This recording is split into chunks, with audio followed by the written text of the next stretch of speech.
네, 안녕하십니까. 저는 다산에듀 강사 권동성입니다. 여러분, 공부 잘 하고 계신가요? 이번 시간에는 11강 나머지의 학습을 한번 해볼 텐데요. 조금만 더 힘내시고, 이제 12장, 13장은 11장에 비해서 조금은 중요도가 떨어질 수 있습니다. 그런데 그것도 소홀히 한다는 말이 아니라 11장이 조금 더 발전 파트에서 중요하다는 말씀입니다. 그래서 이런 11장은 확실히 하고 넘어가시는 것을 추천해 드립니다. 그 네 번째, 수차 및 부속 설비 한번 시작해 보겠습니다. 첫 번째, 수차의 종류에 대해서 한번 알아볼 필요가 있겠는데요. 이것은 필기 시험에서도 자주 나왔고요. 그렇기 때문에 굉장히 중요한 항목이므로 이 종류에 대해서 조금은 확실하게 암기를 하고 가시는 것이 좋다. 자, 우리가 수차 첫 번째로 충동 수차와 그리고 반동 수차가 있습니다. 반동 수차. 딱 충동 수차라는 단어를 딱 들으셨을 때 어떤 느낌이 드시나요? 충동적이다? 이거 아닙니다. 충동 수차는 우리가 어떠한 위치, 물의 위치 에너지 있죠. 수차 발전에서 물이 위에 있다가 아래로 오면서 이 맨 처음에 위치 에너지를 속도 에너지로 바꾸는 수차를 우리가 충동 수차라고 하고요.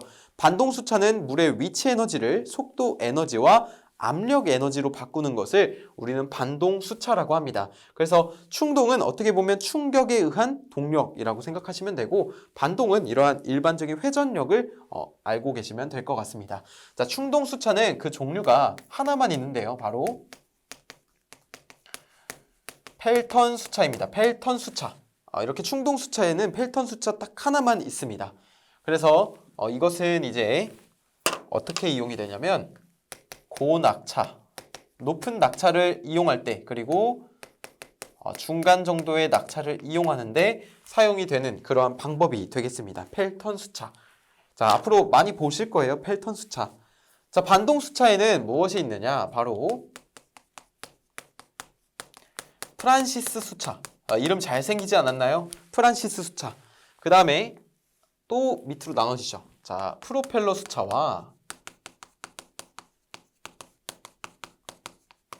그 다음에 카플란 수차. 자, 마지막으로 튜블러 수차.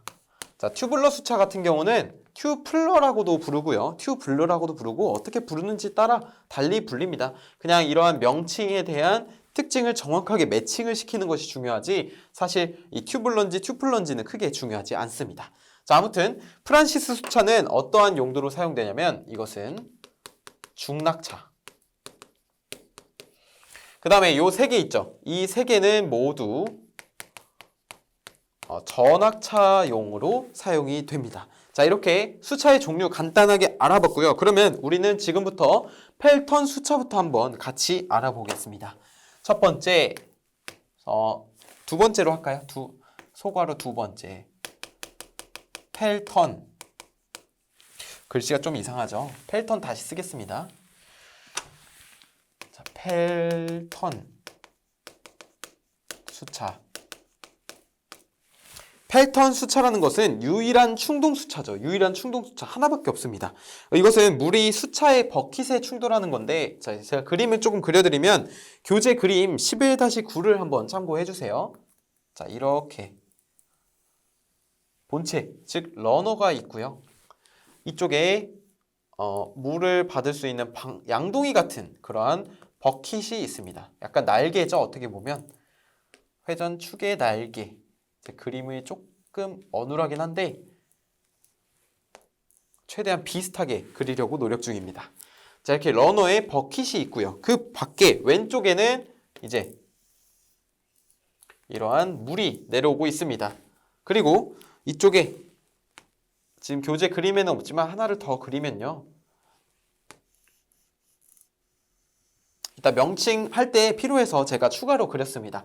자, 보시면 이쪽에 물이 이렇게 내려옵니다. 물이 이쪽으로 내려오고요. 여기는 바로 노즐이 되겠죠. 노즐. 호스 생각하시면 됩니다. 노즐, 물이 나오는 곳. 그 다음에 이쪽에 물이 이렇게 방향이 진행 방향이 이쪽인데 이 입구 쪽에 여기에 니들 밸브가 있습니다. 니들 밸브. 니들 밸브가 무엇이냐? 바로 물이 나오는 그러한 유량의 양을 이 니들 밸브가 앞뒤, 앞뒤, 앞뒤 이렇게 왔다 갔다 하면서 유량을 조절하는 기능을 하는 것입니다. 그게 바로 니들 밸브고요. 자, 이쪽에도 마찬가지로 이렇게 나가는데 이것은 무엇이냐? 바로 유량의 방향을 바꾸는 전향 장치라고 해서 디플렉터라고 합니다. 디플렉터. 자, 그 다음에 이것은 아까 전에 말씀드렸듯이 바구니의 역할을 하는 것이로 버킷이라고 보시면 되고요. 이 회전하는 주축은 우리가 러너라고 합니다. 러너. 자, 이렇게 하면은 펠턴 수차의 명칭은 다 적은 것인데요. 이거 특징을 밑에다 같이 적어볼게요. 밑에 보시면 유일한 충동 수차고요. 유일한 충동 수차. 자, 두 번째는 물이 수차의 버킷에 충돌하는 것으로 회전하는 원리에 해당이 되겠고, 그 다음에 고낙차 및 중낙차. 아까 전에 배웠죠? 고낙차 및 중낙차에 이용이 된다. 자, 이 정도로만 알고 계셔도 됩니다. 유량이 이렇게 나오면 이 물이 버킷에 충돌해서 이렇게 회전을 하는 그러한 원리가 바로 펠턴 수차의 원리가 되겠습니다. 자, 보시면 이제 펠턴 수차는 이렇게 보시면 되겠고요. 그 다음에 두 번째 프란시스 수차, 이 잘생긴 이름의 수차를 한번 알아보겠습니다. 세 번째 프란시스 수차. 자, 프란시스 수차는 특징은 일단은 반동 수차죠. 반동 수차. 제가 그림을 한번 마찬가지로 그려볼게요. 자, 이렇게 있고요. 그 다음에 이 밑에 이렇게 러너가 있습니다. 러너가 있고요. 그림을 조금 가운데로 옮겨볼게요.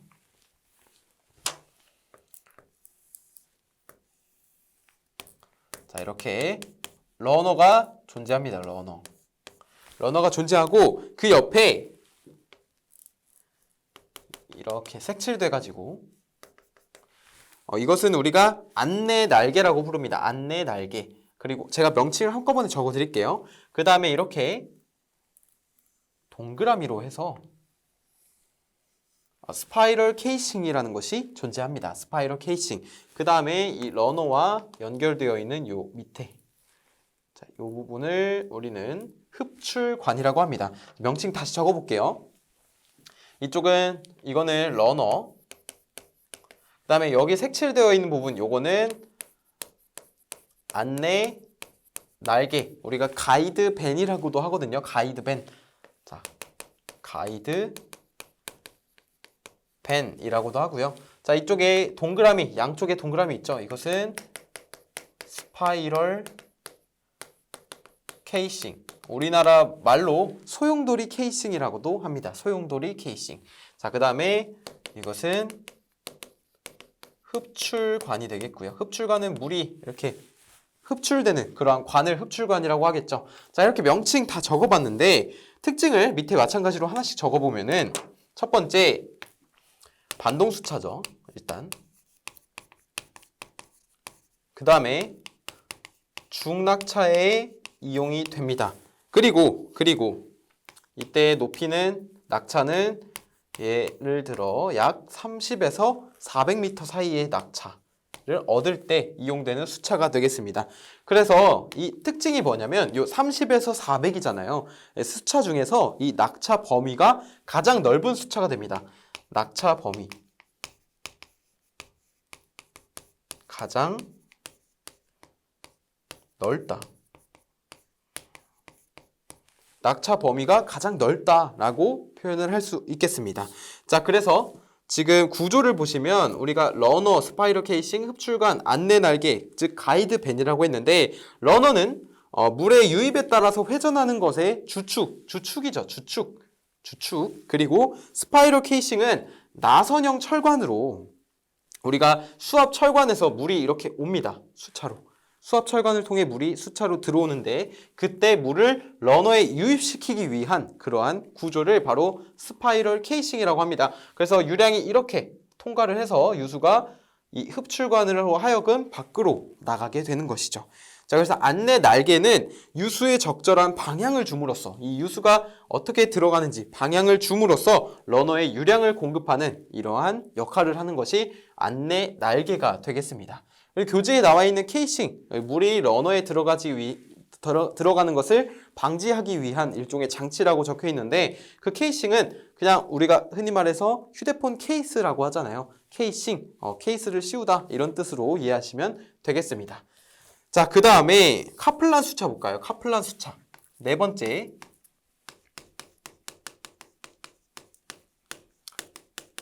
카플란 수차.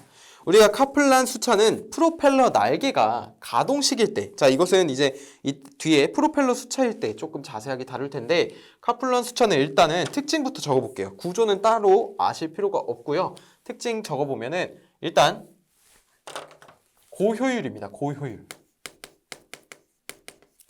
효율이 굉장히 높고요. 자, 두 번째는 아까 전에도 말씀드렸듯이 프로펠러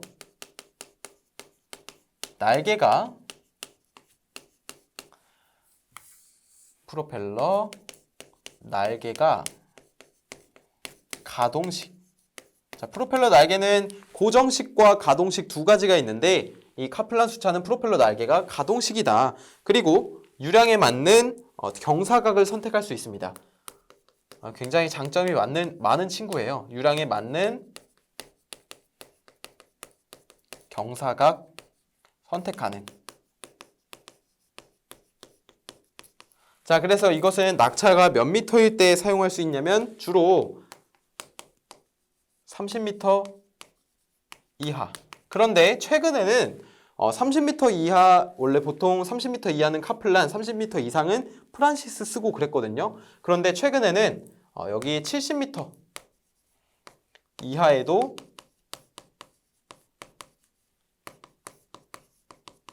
가끔은 요즘 들어서 70m 이하에도 사용하고 있는 것을 여러분께 말씀드리고 싶었습니다. 주로 30m 이하인 것만 일단 포인트가 된다는 점. 자, 이렇게 카플란 수차의 특징이고 이것이 프란시스보다 좋은 점, 프란시스 수차보다 도대체 카플란 수차가 어떤 점이 좋냐? 좋은 점. 자, 첫 번째는 고속에서 사용이 가능합니다. 속도가 빠른 상태에서 사용이 가능하다는 거죠. 프란시스보다요. 그래서 고속에서 사용이 가능하기 때문에 일단은 소형입니다. 그 다음에 효율.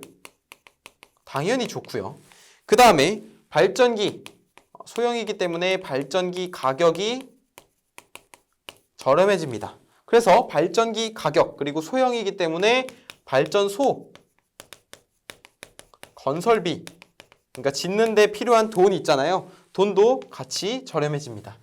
이러한 특징을 가지고 있는 것이 바로 카플란 수차고요. 하나 더 적어보면은 이제 유량에 맞는 경사각 선택이 가능하다고 되어 있는데 그것이 무슨 말이냐면 유량 및 낙차에 따른 안내 날개. 안내 날개가 뭐였죠? 자, 안내 날개. 안내 날개가 아니라 날개각이라고 하면 되겠네요. 날개각. 날개각 변경 가능.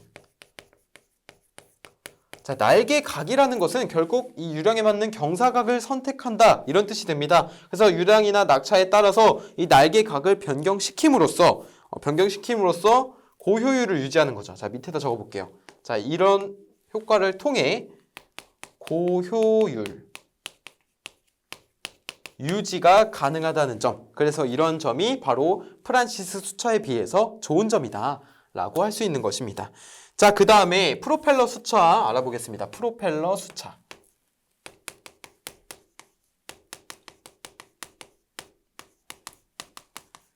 자, 일반적으로 프로펠러 날개가요. 제가 고정식이 있고 가동식이 있다고 했습니다. 맞습니까? 그런데 카플란 수차라고 한다면은 프로펠러 날개가 무조건 가동식인 거. 그런데 만약에 프로펠러 수차라고 한다면 가동식일 수도 있고 고정식일 수도 있어서 이것을 통틀어서 말하는 것이 바로 프로펠러 수차가 되겠습니다. 프로펠러 수차는 특징 특징은 날개의 수에 따른 날개를 증가시키고 감소시킴으로써 날개의 수에 따른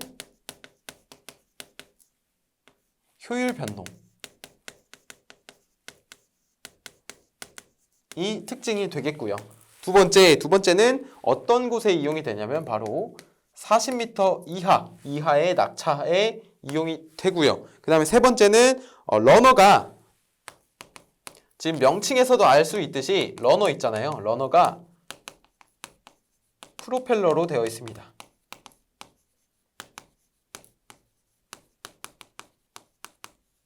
러너가 프로펠러로 되어 있다. 이게 바로 프로펠러 날개로 되어 있는 것이 프로펠러 수차다라고 알 수 있는 것입니다.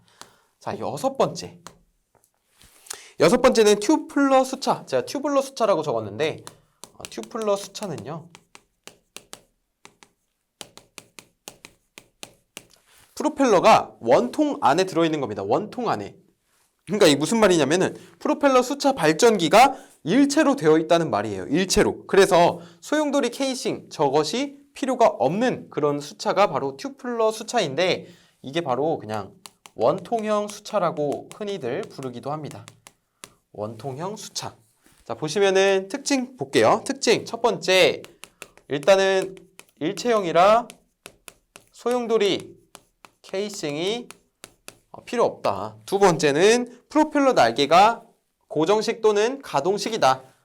똑같죠? 왜냐면 이거는 프로펠러 수차가 원통형이 안에 내장이 되어 있는 것이기 때문에 똑같이 프로펠러 날개가 가동식일 수도 있고 고정식일 수도 있는 겁니다. 그 다음에 조력 발전용이 되겠습니다. 조력 발전용. 자, 이것이 바로 튜플러 수차입니다. 이 정도로만 아셔도 문제 푸시는 데는 크게 문제가 없을 것입니다. 자, 그 다음에 우리가 수차의 특유 속도를 알아봐야겠죠. 자, 칠판이 꽉 차 있는 관계로 제가 좀 지우고 오겠습니다. 우리가 수차의 특유 속도 NS라고 하는 것을 알아보겠습니다. 우리가 실제 수차와 기하학적으로 비례하는 수차를 1m 높이에서 1kW의 출력을 내는 그러한 것을 우리가 특유의 속도라고 발생시키기 위한 속도라고 하는데요. 특유 속도가 높으면, 자 보세요. 특유 속도가 높다. 특유 속도가 기하학적으로 비례하는 수차라고 했기 때문에 특유 속도가 높으면 상대 속도도 높다라고 할 수 있는 것이고요. 그 다음에 공식을 먼저 적어볼게요. 공식. 일반적으로 특유 속도 NS는 출력과 낙차가 있는데, 자 보세요. P의 P의 2분의 1제곱 회전수에다가 P의 2분의 1제곱 그리고 낙차의 마이너스 4분의 5제곱이 됩니다. 자, 이것을 분모로 다시 적어보면요. 회전수에다가 H의 4분의 5제곱 그 다음에 출력의 2분의 1제곱으로 할 수 있는 것이죠. 자, 이것의 단위는 속도기 때문에 회전 속도기 때문에 RPM이 됩니다. 분당 회전수 RPM. 자, 그 다음에 여기서 이 P는 출력이기 때문에 마찬가지로 킬로와트가 되고요. 킬로와트. 자, 이거 H는 낙차기 때문에 미터가 됩니다. 미터. 자, 되셨나요? 되셨죠? 자, 이것이 일반적으로 수차의 특유 속도를 구하는 공식이 되겠고요. 그런데 이 특유 속도의 범위가 굉장히 중요합니다. 범위. 자, 우리가 수차별 특유 속도라고 해서 이쪽에다 적어볼까요? 이쪽에. 자, 이쪽에 적을게요. 수차의 특유 속도 범위. 아이고, 끊어졌네요. 범위. 자, 이거 굉장히 중요합니다. 왜냐면은 기사 필기시험에서 자주 나왔던 문제 중에 하나입니다. 그래서 별표를 하나 치고 가도록 하겠습니다. 자, 보시면 우리가 펠턴 수차, 그리고 프란시스 수차, 그리고 카플란 수차를 대표적으로 알아볼 텐데요. 표를 한번 그려보죠. 자, 첫 번째 종류가 있고요. 그 다음에 여기는 특유 속도. 그 다음에 단위는 RPM이 되겠고요. 그 다음에 여기는 적용 낙차.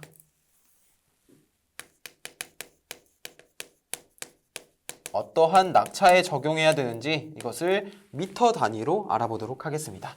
자, 이렇게 선을 쭉 긋고요. 자, 첫 번째 펠턴 수차 볼게요. 펠턴 수차. 자, 펠턴 수차는 ns가 이렇게 가운데에 위치하고요. 특유 속도죠. 그 다음에 12 그리고 21입니다. 21. 이 범위 굉장히 중요합니다. 펠턴 수차는 12rpm보다 크거나 같고 21rpm보다 작거나 같다라고 할 수 있는 것이고요. 그 다음에 적용 낙차는 300 이상. 이렇게 쓰면 헷갈리시니까 그냥 이상으로 적겠습니다. 300m 이상. 단위는 미터예요. 300 이상. 자, 그 다음에 프란시스.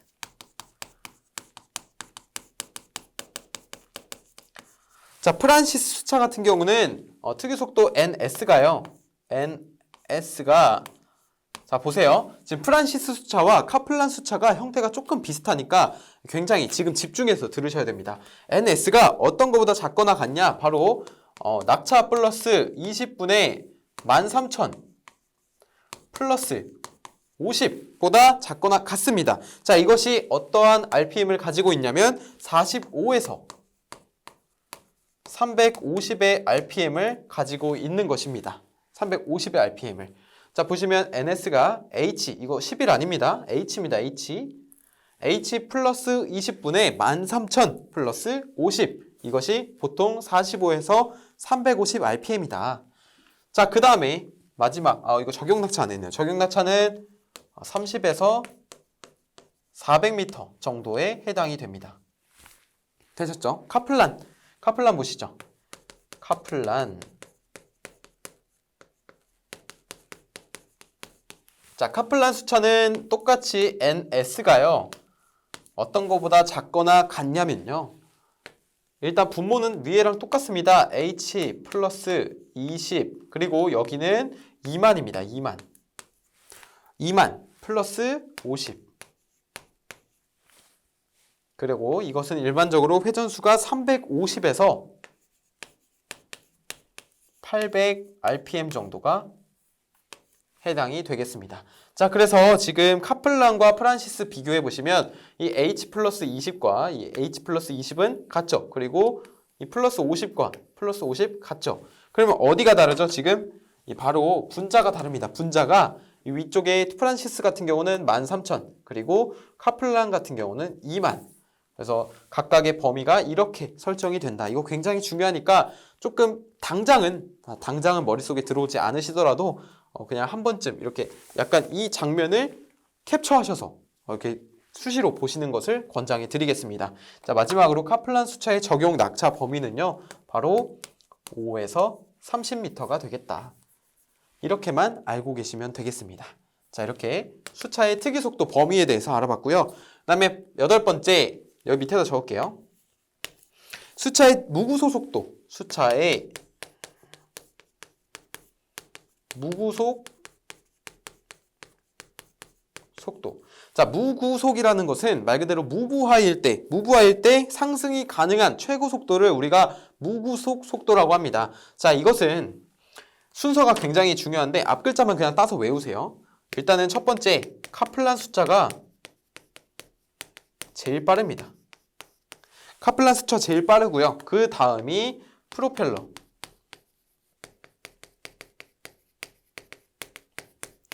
자, 그 다음이 프란시스. 잘생긴 수차가 세 번째. 마지막으로 제일 느린 것이 펠턴 수차입니다. 자, 그래서 가장 큰 순으로 무구수 속도가 가장 큰 순으로 외워보자면 카, 펠이죠. 앞 글자만 외우면. 근데 이 프가 같은 단어라서 좀 헷갈리시는 분들은 카, 펠, 란, 여기도 펠이네요. 그러면 어떻게 외우시는 게 좋냐면 카펠, 펠 이렇게 외우시는 것이 좋습니다. 카펠, 펠 되셨나요? 아니면 턴자 쓰셔도 됩니다. 그냥 카펠, 턴 이렇게 외우시는 게 좋겠네요. 카펠, 턴 카펠, 턴 자, 이렇게 외우시는 것이 좋습니다. 무구속 속도 중요하고요. 그 다음에 우리가 아홉 번째 여기다 적어볼까요? 아홉 번째가 낙차에 따른 특성 변화인데 이쪽 말고 여기다 적어보죠. 아홉 번째, 낙차에 따른 유량 변화, 특성 변화라고 할 수 있습니다. 특성 변화. 왜냐하면 유량도 있고 낙차도 있고 출력도 있으니까 특성 변화라고 하겠습니다. 자, 보시면 첫 번째는 회전수입니다. 회전수. 우리가 회전수는 n으로 나타내잖아요. 대문자 n. 결국 낙차 h1분의 h2에 따라서 이것은 다시 회전수 n1과 n2의 b는 자, 낙차 h1과 h2의 2분의 1제곱과 같다라고 할 수 있겠고요. 두 번째, 유량이라고 하는 것은 Q1, Q2로 나타내죠. Q1, Q2. 자, 이것도 마찬가지로 낙차로 비교해보면 H1분의 H2의 2분의 1제곱이 됩니다. 그래서 이거랑 똑같죠. 특성을 변화하는 비율이 같다는 겁니다. 세 번째 말 그대로 출력. 마지막으로 출력이죠. 출력은 우리가 P1과 P2로 나타내는데 이때는 문자가 조금 변화하는 비율이 달라지게 됩니다. 자, H1과 H2의 2분의 3제곱이 됩니다. 자, 그래서 우리가 알아야 할 것은 바로 회전수는 낙차에 비해 2분의 1제곱, 유량은 낙차에 비해 2분의 1제곱, 출력은 낙차에 비해 2분의 3제곱을 꼭 헷갈리시면 안 됩니다. 이거 꼭 암기를 하시는 것을 권장해 드리겠습니다. 자, 이렇게 알아봤고요. 그 다음에 조금 지우고 수력 발전 기타 설비를 한번 보도록 하겠습니다. 네, 우리가 5번 수력 발전 기타 설비에 대해서 알아보려고 하는데요. 첫 번째는 입구 밸브입니다. 일단은 이 수력 발전 기타 설비 자체가 굉장히 중요한 파트를 차지하는 것은 아닙니다. 그래서 각각의 명칭을 알고 그 명칭에 따른 정의를 조금 매칭시키는 스타일로 학습을 해보겠습니다. 일단 첫 번째로 이름은 적어볼게요. 입구 밸브. 자, 입구 밸브는 어떠한 사고가 발생하거나 또는 고장, 점검 시 수차에 유입하는 유량을 차단하는 역할을 하는 것을 우리는 입구 밸브라고 합니다. 자, 이것의 종류에는 나비형, 그리고 슬루스형. 자, 그 다음에 회전형.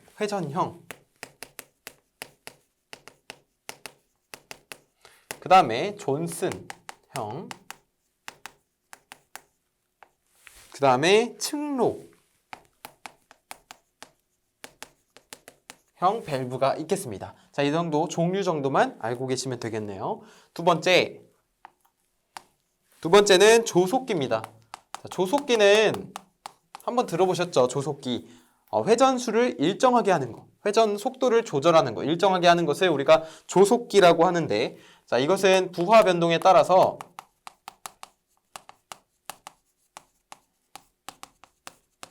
부하 변동에 따른 속도 변화를 감지하고요. 속도 변화 감지. 부하가 변하면 속도도 달라지겠죠. 그래서 그러한 속도 변화를 감지해서 이것이 수차의 유량을 조절합니다. 수차의 유량을 조절한다. 자, 이것이 바로 조속기가 하는 역할이 되겠고요. 자, 두 번째는 조속기의 폐쇄 시간이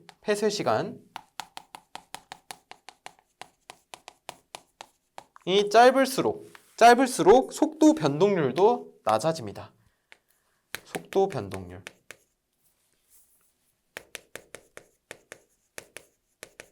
속도가 변하는 비율이죠.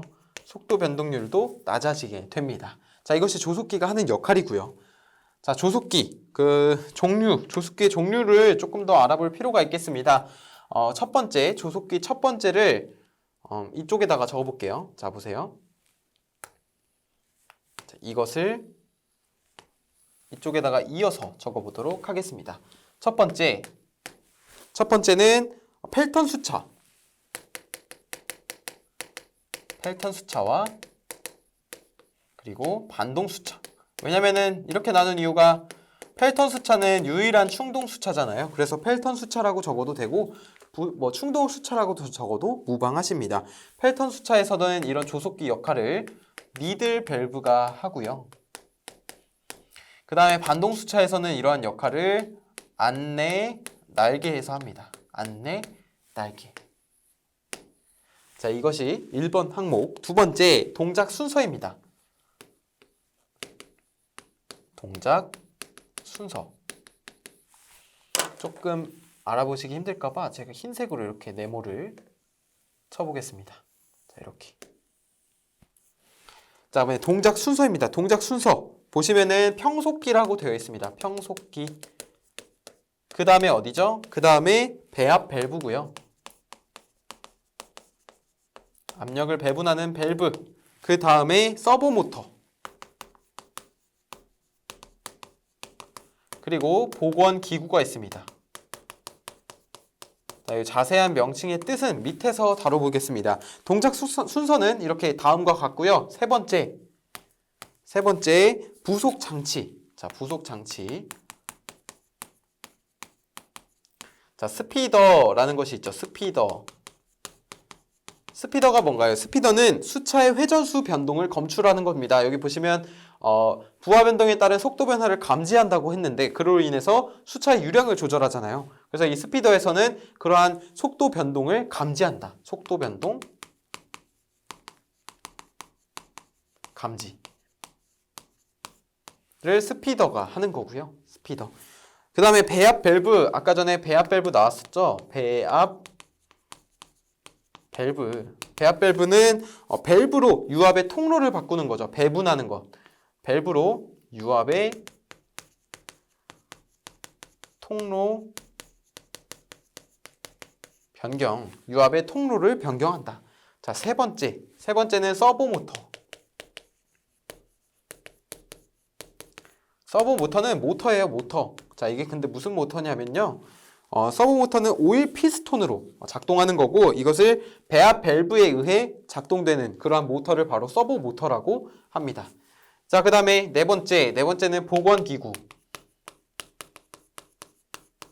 자, 복원 기구는 안내 날개의 진동을 방지하는 겁니다. 복원이라는 것은 진동에 의한 것을 복원한다 이런 뜻으로 생각하시면 되는데 결국 복원 기구는 부하 변동 시 조속기에 의한 안내 날개의 진동을 방지하는 것을 우리는 복원 기구다라고 하는 것입니다.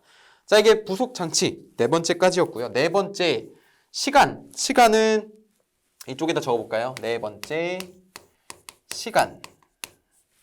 자, 시간은 두 가지로 나뉩니다. 첫 번째, 아까 전에 나왔던 폐쇄 시간과 그 다음에 그런 것이 없는 부동 시간으로 나뉘는데요. 먼저 폐쇄 시간은 안내 날개나 니들 밸브가 동작한 후에 그 다음에 전폐될 때까지. 전폐라는 것은 다 닫힌다 이런 뜻이잖아요. 전폐, 니들 밸브 동작 또는 안내 날개 니들 밸브 or 안내 날개 동작 후 전폐까지 걸리는 시간을 우리가 폐쇄 시간이라고 하고요. 부동 시간은 서브 모터의 피스톤이 움직이기 시작할 때까지의 시간. 그러니까 서브 모터가 동작하기 시작이죠. 움직이기 시작할 때까지의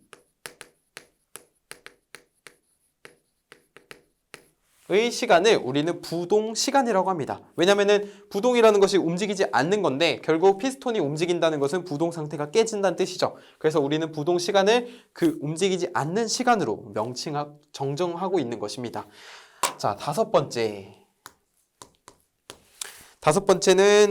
다섯 번째 없네요. 다섯 번째 말고 우리가 흡출관에 대해서 좀 알아보겠습니다. 흡출관. 자, 세 번째, 소괄호 세 번째. 흡출관. 자, 흡출관 보시면 우리가 여기까지가 2번이었죠. 그쵸? 조속기. 자, 흡출관은 우리가 펠턴 수차에는 흡출관이 없습니다. 아까 전에 그림 보시면 알겠지만 펠턴 수차에는 없고 아까 전에 프란시스 수차 기억나시죠? 그 밑에 러너 밑에 이렇게 흡출관이 존재했던 그런 그림을 기억나실 것입니다. 그것이 러너와 연결된 것이 바로 흡출관인데요. 그래서 이것을 적어보면은 우리가 흡출관을 사용을 하면 낙차를 유용하게 사용할 수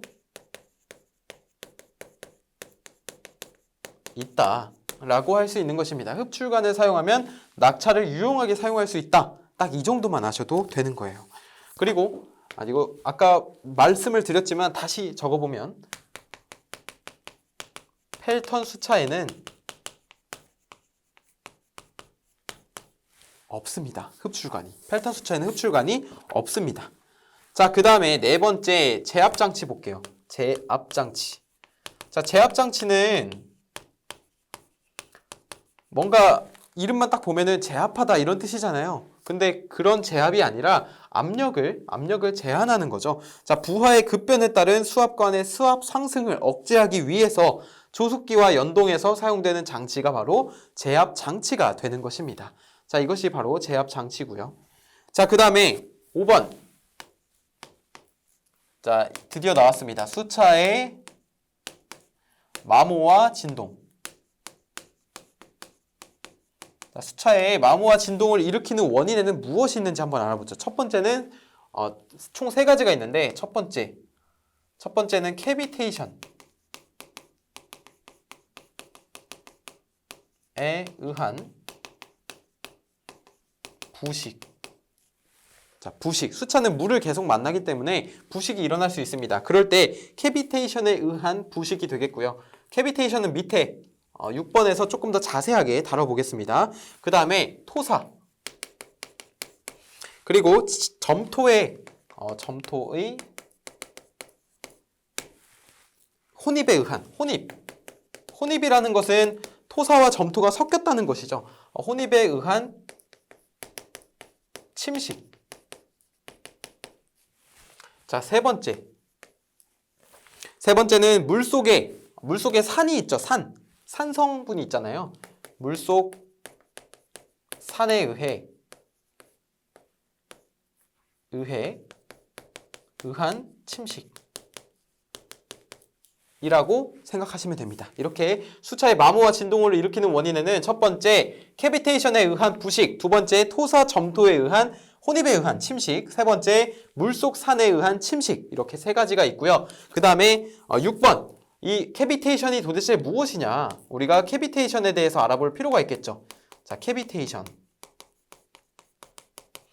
캐비테이션은 우리나라 말로 공동현상이라고 합니다. 공동현상. 자, 어떤 것인지 한번 보시죠. 영향. 일단은 캐비테이션 자체가 유체가 흐르는 속도가 매우 빠를 때, 엄청나게 빠를 때 이 회전을 하는데 이쪽에서 기포나 진동이 발생하는 이쪽에서 기포나 진동이 발생한다는 뜻이죠. 그쵸? 기포나 진동. 그런데 우리가 영향을 좀 알아볼게요. 그러한 기포나 진동이 발생하면 어떠한 영향을 끼치냐? 바로 영향. 첫 번째, 수차의 금속 부분이 부식됩니다. 수차 금속 부분 부식. 자, 그 다음에 두 번째, 진동과 소음이 발생합니다. 진동,